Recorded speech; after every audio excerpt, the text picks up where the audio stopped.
మిత్రులారా, కేరళలో మొత్తం 140 స్థానాలు. సో 140లో ఎల్డీఎఫ్ 35, యూడీఎఫ్ 102 స్థానాలు, కాంగ్రెస్, బీజేపీ 3 గెలిచినట్టుగా మనకి ఇక్కడ కనిపిస్తూ ఉంది. ఇది పరిస్థితి కేరళకు సంబంధించి. ఒకసారి ఎల్డీఎఫ్ అంటే వామపక్షాలకి, లెఫ్ట్ డెమోక్రటిక్ ఫ్రంట్కి, యూడీఎఫ్ అంటే కాంగ్రెస్కి ఇవ్వటం, ఇది ఇండియా కూటమికి సంబంధించిందిగా మనం చెప్పొచ్చు. సో ఇది పరిస్థితి కేరళ రాష్ట్రంలో మనకు కనపడ్డది. ఇంకా కేరళకి సంబంధించిన రాజకీయాలు మాట్లాడాల్సి వస్తే 2021లో ఎల్డీఎఫ్కి 96, 2026లో 35 వచ్చినాయి. యూడీఎఫ్కి 2021లో 42 వస్తే 2026 ప్రస్తుతం 99 వచ్చినాయి. బీజేపీకి గతంలో 0 వస్తే ఇప్పుడు 3 వచ్చినాయి. ఇతరులకి 2 వస్తే ఇప్పుడు 3 వచ్చినాయి. సో కేరళలో ఒకసారి అటు ఒకసారి ఇటు ఇస్తారు, అది కాదనలేని మాట నిజమే. సో గెలిచిన ప్రముఖులకు వచ్చినప్పుడు, ఓడిన ప్రముఖులకు వచ్చినప్పుడు కేరళలో గెలిచిన వాళ్ళు పినరాయి విజయన్ సిపిఎం ధర్మాదాం నుంచి గెలిచారు. విడి సత్యనన్ కాంగ్రెస్ పేరాపూర్ నుంచి గెలిచారు. చాందీ ఉమెన్ కాంగ్రెస్ పుత్తుపల్లి నుంచి గెలిచారు. రమేష్ చెన్నితల కాంగ్రెస్ హరిపాద్ నుంచి గెలిచారు. మహమ్మద్ రియాజ్ సిపిఎం బిఫోర్ నుంచి గెలిచారు. ఈ మురళీధరన్ బీజేపీ కోజికోడ్ నుంచి గెలిచారు. రాజీవ్ చంద్రశేఖర్ బీజేపీ నిమాం నుంచి గెలిచారు. కె మురళీధరన్ కాంగ్రెస్ వట్టి అర్కాపూ నుంచి గెలిచారు. ఇక ఓడినటువంటి ప్రముఖులకు వచ్చినప్పుడు Veena George CPM Aranmula, KK Shailaja teacher CPM Peravoor, MB Rajesh CPM Thrithala, George Kurian BJP Kanjirappally, Jose K Mani KC M Pala, జార్మి వర్గీస్ టీటీపీ కొండగల్లు. సో వీళ్ళు గెలిచినట్టుగా ఇది పరిస్థితి. సో యునైటెడ్ డెమోక్రటిక్ ఫ్రంట్ ఘన విజయానికి కారణం ఆ అధ్యక్షుడు ఎవరైతే ఉన్నారో నమ్మకానికి ప్రతిబింబం అని చెప్పేసి, రాష్ట్రంలో ఒక నిర్ణయాత్మకమైన రాజకీయ మార్పు జరిగిందని చెప్పేసి, సో రాహుల్ గాంధీ, ప్రియాంక గాంధీ, రాజీవ్ గాంధీ తండ్రి రాజీవ్ గాంధీ అనుకో రాహుల్ గాంధీ తండ్రి రాజీవ్ గాంధీ, తను చనిపోయారు, మాజీ ప్రధాని.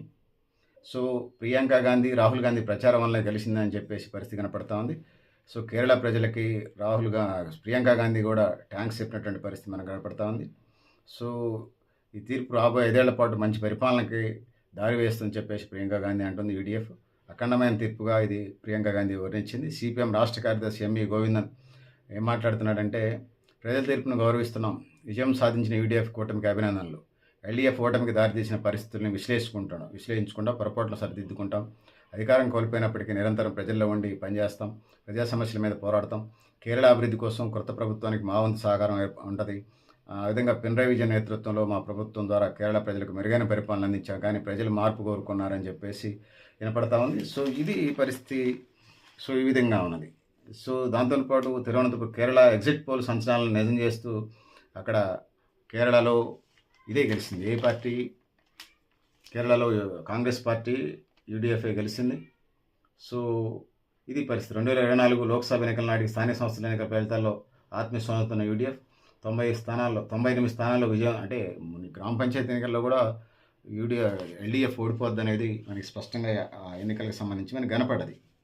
గతం వీడియోలు కూడా చేసాం, వ్యూస్ కూడా చెప్పాం. సో క్యాబినెట్ మంత్రులు సో 7 ఓడిపోయారు. ఎల్డీఎఫ్ 35 సీట్లు నెగ్గ బీజేపీ 3 స్థానాలకు పరిమితమైంది. సో ప్రభుత్వ వ్యతిరేకత ఒకసారి వాళ్ళు ఒకసారి వీళ్ళకి ఇస్తారు. అది కేరళ ఓటర్లు, తెలివైన ఓటర్లు, చదువుకున్న వాళ్ళు. 2016 నుంచి ఇప్పటిదాకా 10 ఏళ్ల పాటు దీర్ఘకాలం పరిపాలన చేసిన ఎల్డీఎఫ్ కూటమి మీద వ్యతిరేకత ఉందనేది. సో ఇది పరిస్థితి. వీడియో బలంగా ప్రచారంలోకి ఎల్డీఎఫ్ ప్రభుత్వ నిరుద్యోగం, జీవనం అంటే పెరగటం, ఉద్యోగ జీతాలు ఆలస్యం కావటం, ఇవన్నీ ధరలు పెరగటం, నిరుద్యోగం, వ్యవసాయ సంక్షోభం, ఈ ఎజెండాగా యూడీఎఫ్ ప్రచారం చేసినట్టుగా మనకు కనబడితే, ఉద్యోగాలకు జీతాలు ఆలస్యం చేయటం కోపాన్ని తెప్పించింది ఎల్డీఎఫ్ మీద. సో ఎన్నికలు మంచి ఊపి మీద కనిపించినాయి. ఎన్నికల విజయం కాంగ్రెస్ గెలిచింది. 10 ఏళ్ల పాటు ప్రతిపక్షంలో ఉండే యూడీఎఫ్ కూటమి ఈసారి ఎలాగైనా గెలవాలనే కక్షతో అంతర్గత విభేదాలు పక్కన పెట్టి పనిచేశారు. వివాదాలే విజయానికి శాపంగా మారినాయి. గోల్డ్ స్మగ్లింగ్ కేసులో అది పినరాయి విజయన్ ఫ్యామిలీకి సంబంధం ఉందని, శబరిమలకి సంబంధించి హిందూ మనోభావాలు ఏ రాష్ట్రంలో ఉన్న భారతదేశానికి సంబంధించి దాని మీద లెఫ్టిస్ట్ ఐడియాలజీని వెళ్ళిండి అనేది, తన కూతురుని ఒక ముస్లింకి ఇచ్చిండనేది హిందూ మహాసభ, అదేవిధంగా బీజేపీ పెద్ద ఎత్తున క్యాంపెయిన్ చేసినటువంటి పరిస్థితి. అది కాగల కారులు గంధర్వ తీర్చినట్టుగా కాంగ్రెస్ ఆ ప్రచారం చేయపని ఇండియా కూటమిలోనే ఉన్నాయి వామపక్షాలు, కాంగ్రెస్. కానీ బీజేపీ విజయన్ మీద టార్గెట్ చేసి వాళ్ళు పెరగటం కోసం శబరిమల బంగారు తాపడం చోరీ, gold smuggling case Pinarayi Vijayan ప్రభుత్వాన్ని ఇబ్బందులు గురి చేసి నిషేధిత పాపులర్ ఫ్రంట్ ఆఫ్ ఇండియా PFIతో స్నేహ సంబంధాలున్న social democratic party of India SDPI వంటి గ్రూపులతోని వామపక్షాలు మద్దతు తీసుకోవటం కూడా అనేక విమర్శలు దావిచ్చినట్టుగా మనకు అర్థమవుతా ఉన్నది. సో ఇది ఎటువైపు వెళ్ళిందని మనం చెప్పలేం. సో ఇట్లాంటి పరిస్థితులన్నీ ఉన్నాయి. కేసీ వేణుగోపాల్ జాతీయ కార్యదర్శిగా ఉన్నారు. ఆయన కూడా రేసులో ఉన్నట్టుగా కనపడతా ఉంది. గత 7 ఏళ్ళుగా కాంగ్రెస్ పార్టీ జాతీయ కార్యదర్శిగా పనిచేస్తున్నటువంటి కేసీ వేణుగోపాల్ కూడా రేసులో ఉన్న కేరళ ముఖ్యమంత్రి రేసులో రాష్ట్ర కేంద్ర ప్రభుత్వాలతో మంత్రిగా పనిచేశారు. ప్రస్తుతం లోక్సభ పార్లమెంట్ సభ్యుడిగా ఉన్నాడు, ఎంపీగా.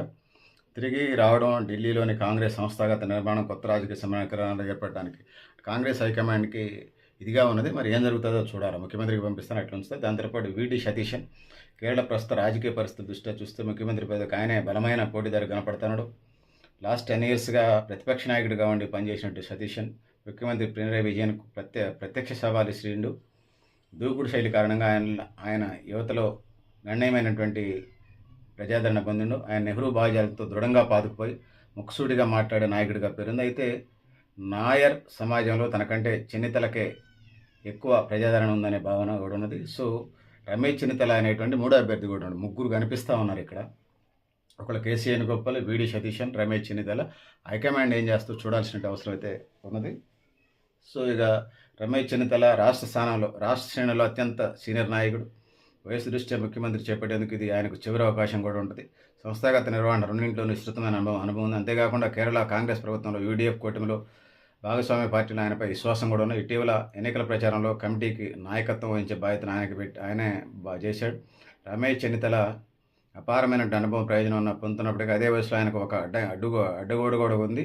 కాంగ్రెస్ సాంప్రదాయ ప్రకారం పార్టీ హైకమాండ్ నియమించిన పరిశీలకులు కొత్తగా ఎన్నికైన శాసనసభ్యుడితో సంప్రదింపులు జరిపి తన నివేదికను కేంద్ర నాయకత్వాన్ని సమర్పిస్తారు. ఈ ప్రక్రియ పూర్తయిన తర్వాతే ముఖ్యమంత్రికి సంబంధించిన నిర్ణయం ఖరారవుతుంది. సో వీళ్ళ ముగ్గురులో కేసీ వేణుగోపాల్, వీడి సతీశన్, రమేష్ చెన్నితల ఏదైతే చూడాలి.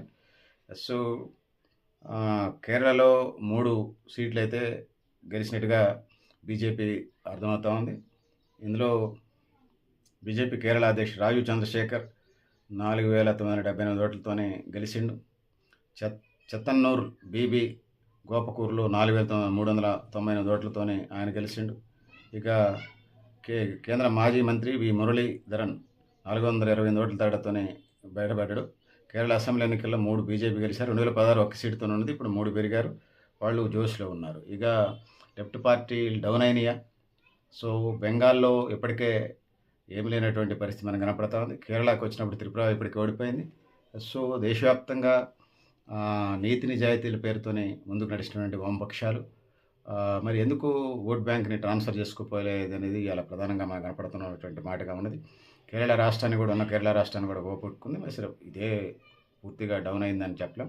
కాంగ్రెస్ ప్రత్యామ్నాయం వామపక్షాలు కనిపించే కొన్ని రాష్ట్రాల్లో ఆ పార్టీలు కీలకంగా ఎదిగినటువంటి సందర్భం. పశ్చిమ బెంగాల్ వామపక్ష కూడా 34 ఏళ్ళు పరిపాలన చేసింది. సో పార్టీలు అలాగే 25 ఏళ్ల పాటు త్రిపురలో పరిపాలన చేశాడు. 2018లో త్రిపుర బీజేపీని స్థానిక మిత్రపక్షాలతో కలిసి గెలుచుకొని అట్లా 2023లో బీజేపీ కూటమి అదే పరంపరను కొనసాగించింది.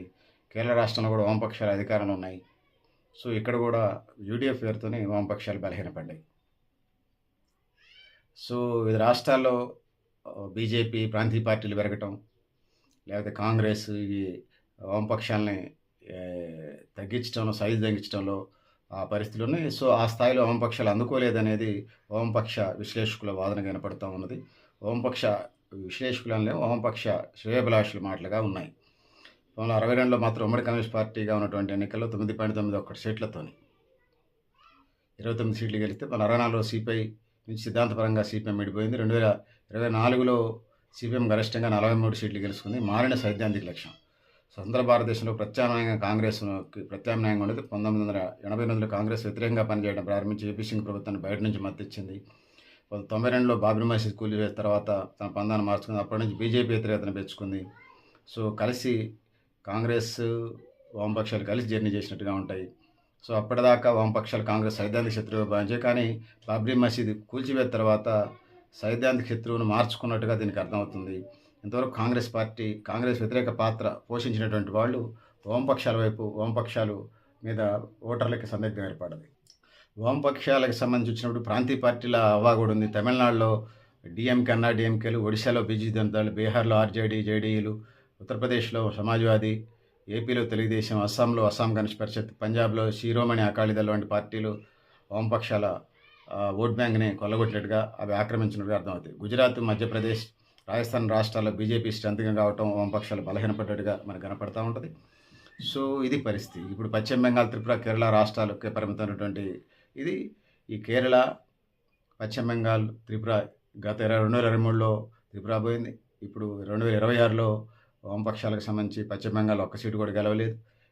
ఓట్ బ్యాంక్ ఉంటే ఉండొచ్చు. కేరళలో లిమిటెడ్ 40-43 స్థానాలకు పరిమితమైంది. సో ఇది 2004 నుంచి 2009 దాకా యూపీఎంలో భాగస్వామ్యం అయినప్పటికీ కూడా వెలుగులోకి వచ్చిన 2G స్పెక్ట్రం కుంభకోణానికి కేంద్రం వ్యతిరేకంగా వామపక్షాలు ఉద్యమాలు చేసినాయి. అదేవిధంగా ఇండో అమెరికన్ ఒప్పందాన్ని తప్పబట్టినాయి. తమకు లొంగని మన్మోహన్ ప్రభుత్వం మీద అవిశ్వాస తీర్మానాలు కూడా ప్రతిపాదించినాయి.